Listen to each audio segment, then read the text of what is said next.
Is it really true that 40% of cops are domestic abusers? Welcome back to I Think You Should Know This, and today we're actually covering my wheelhouse. I've been studying police-based gender-based violence now for going on 5 years, so I'm going to be breaking down the issue into 3 parts. Today we'll go over police domestic abuse, in the next video we'll cover police sexual assault, and in the third and last video I'll go over an incredibly important topic, police child sexual abuse. Before you say anything, I know how dark this sounds. Trust me, I researched this day in and day out. But just because it's dark doesn't mean that we shouldn't be discussing it. Gender-based violence amongst law enforcement is incredibly pervasive. The people who experience these forms of violence are often silenced and ignored. So today I'll be covering what the research says about domestic violence amongst law enforcement, theories as to why domestic abuse is so common amongst cops, and how the legal system treats officers who have been caught hurting their partners, spouses, or children. If you enjoy learning about these types of issues, please go ahead and subscribe so you don't miss the other videos in this series.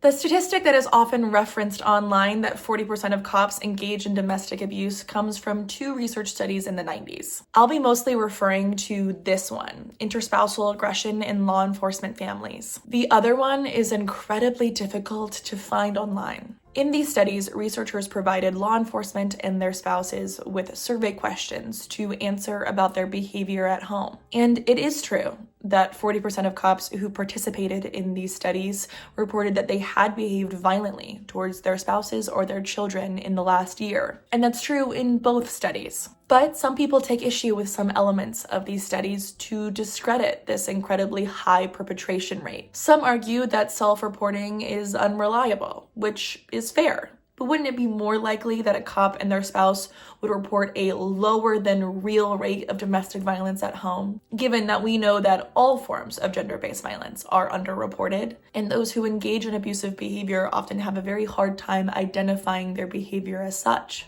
In a similar vein, I've seen people criticize these studies for not giving the participants one singular standard definition of what domestic violence looks like. So the number may not be representative of actual domestic violence. Now, I agree that some standard definition of domestic abuse should have been provided, but I can poke a lot of holes in this argument. You're telling me that you think a cop would incorrectly identify their behavior as abusive when in reality it could have been totally fine? You don't think that maybe, I don't know, it would be the other way around? That a cop would be more likely to not characterize their behavior as abusive if not given a concrete definition of what abuse looks like. On top of that, we've grown in our understanding of domestic abuse since the early 90s. We understand that physical abuse is prevalent and pervasive, but so is emotional abuse, financial abuse, coercion, and control. None of these forms of abuse were mentioned in these studies, and had they been included, who knows how high these perpetration rates might be.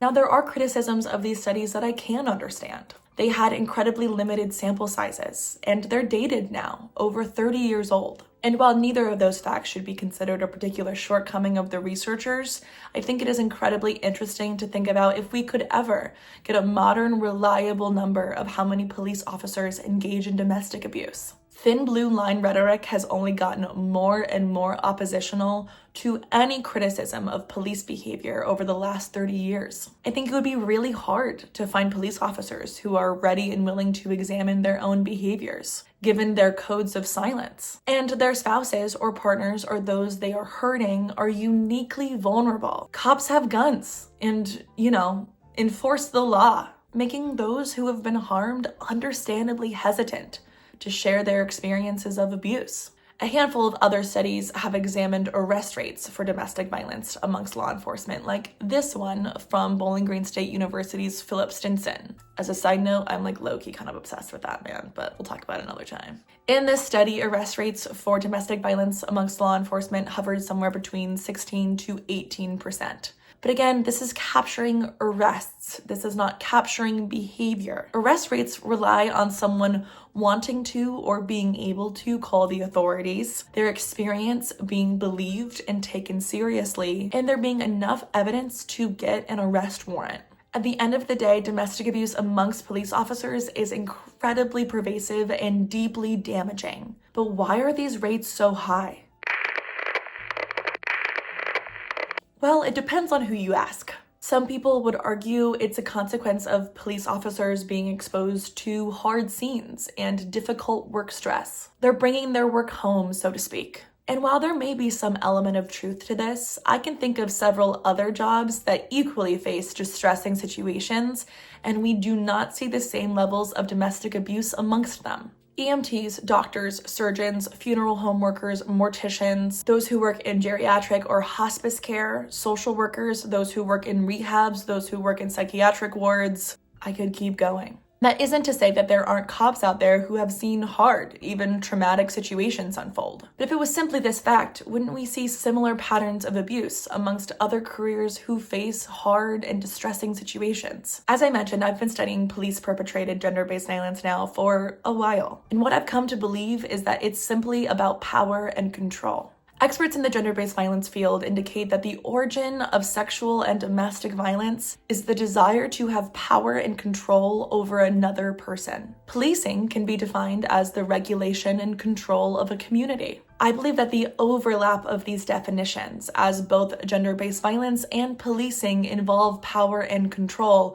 is why the rates of domestic violence are so high amongst police officers. I think that the socialization of law enforcement inherently makes them more likely to commit acts of domestic abuse. As police officers often enjoy unequivocal power and control over their communities, the inherent nature of policing may enable police officers to engage in gender-based violence at far higher rates than the average population. In other words, when someone finds power and control in one area, they will continue to demand it in others. Their codes of silence and defense of the blue line makes police officers often feel untouchable. And as we covered in my first video, our legal system protects and upholds law enforcement's unmitigated power and control over their communities, with very few consequences. But when officers are caught hurting their partners or spouses or children, are their fellow officers holding them accountable?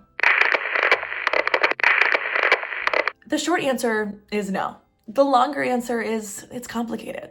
Some well-meaning officers have tried to create policy in order to better hold officers who commit domestic violence accountable, like the International Association of Chiefs of Police, who came out with a model policy on how to better address domestic abuse amongst law enforcement. I've read their model policy a lot, and I do think that it is pretty robust. The problem is that the model policy isn't binding. It's just a suggestion, meaning that 99.9% of the police agencies around the country haven't adopted it. Police agencies are incredibly territorial over who gets to investigate cases of domestic violence by law enforcement. Places like New York City have tried hard to create some type of external investigation system when officers themselves are accused of breaking the law. But the NYPD and their police unions have fought tooth and nail in order to prevent the external Civilian Complaint Review Board from being able to investigate cases of gender-based violence amongst their officers. The NYPD argues that these cases are better left in the hands of their fellow officers.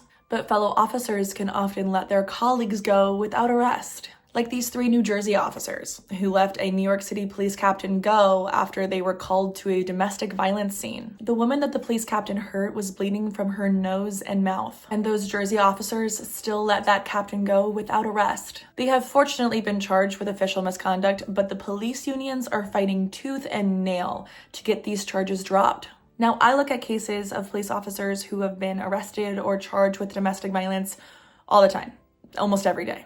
And if you want to take a quick Google search yourself, there are so many cases to look through. And so often I see cases of police officers who have been arrested for domestic violence, released without bail, and then a matter of days or weeks later arrested again for hurting their families. The system that we have now is not working. And law enforcement families are often left scared, feeling like they have nowhere to turn to. Who do you call for help when the very people you're supposed to call are the very people hurting you?